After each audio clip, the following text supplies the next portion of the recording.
Hi, I'm going to show how to use a triangle pattern for an edge-to-edge pantograph. It's been something I've wanted to do for a long time and never did, so I finally slowed down and did it.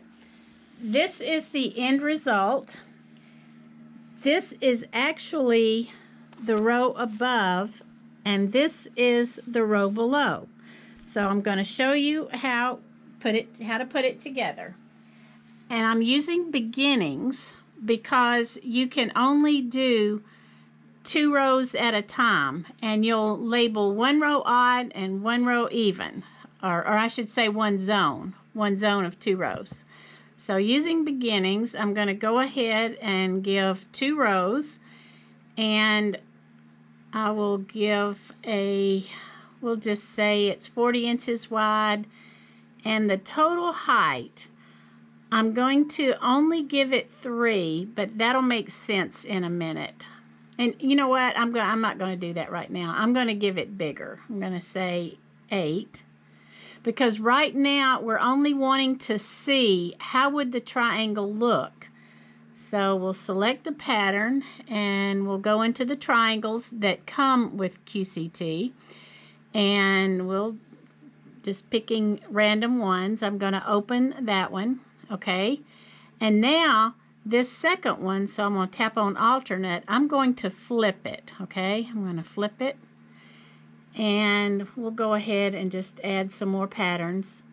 So now we're looking at how that would look stitched out. And then if I want to switch to a different pattern, I'll just come in here and grab another one. And so that's what I would do just to see how it's going to stitch out, okay? But when I get the pattern that I really want, let's see, we'll pick this one.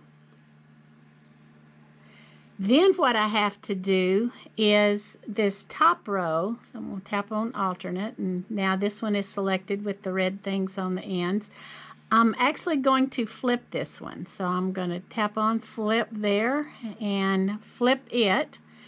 And now I'm going to tap on alternate so that the lower row is selected, and I'm going to flip it.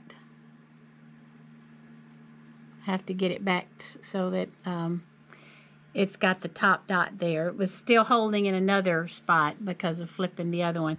But you can see this is not good. I need to also stagger this lower row. So I'm going to tap on move. And when I tap on the word stagger, it staggers it by half a pattern size. Now I need to nest them together, so I want all of them selected, so I'm tapping on all, and then I'll tap on size, which gives me my size icons, and then I'll tap on the icon to grow. Now right now they look big, and you saw where I started out with a smaller amount. You probably don't want a total height of 8, okay? You probably want a smaller amount. I just was using a larger number so that you could see it.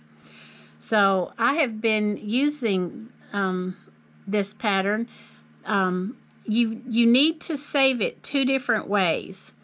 This was the one I saved as an even pattern, okay?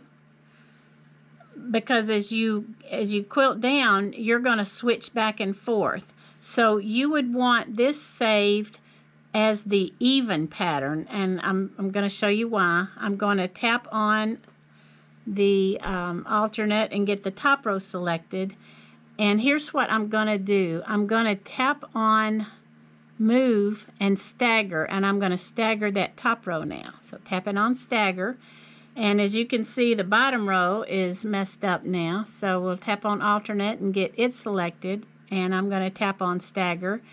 And now, I'll tap on all so you can see it easier. So now, this is what I would call my odd row. So I would tap on the icon up there to save, and I would save this, and I would call it my odd row. And the reason I would call it odd, starting out on the first row, I think it looks nicer having these angled patterns there. So that would be my odd. So I'm going to select pattern, and where I've got it saved, So if I were starting out, then I would start out with my odd, and I would say open as a pantograph. And you can see it's a lot smaller now. I only have a total height of 3. But when the two zones are stitched together, then this one gets completed, and it actually is closer to 6. This one is 2.5 inches, so it becomes a 5-inch design, you might say. So at this point, I would tap on Sew in Zones.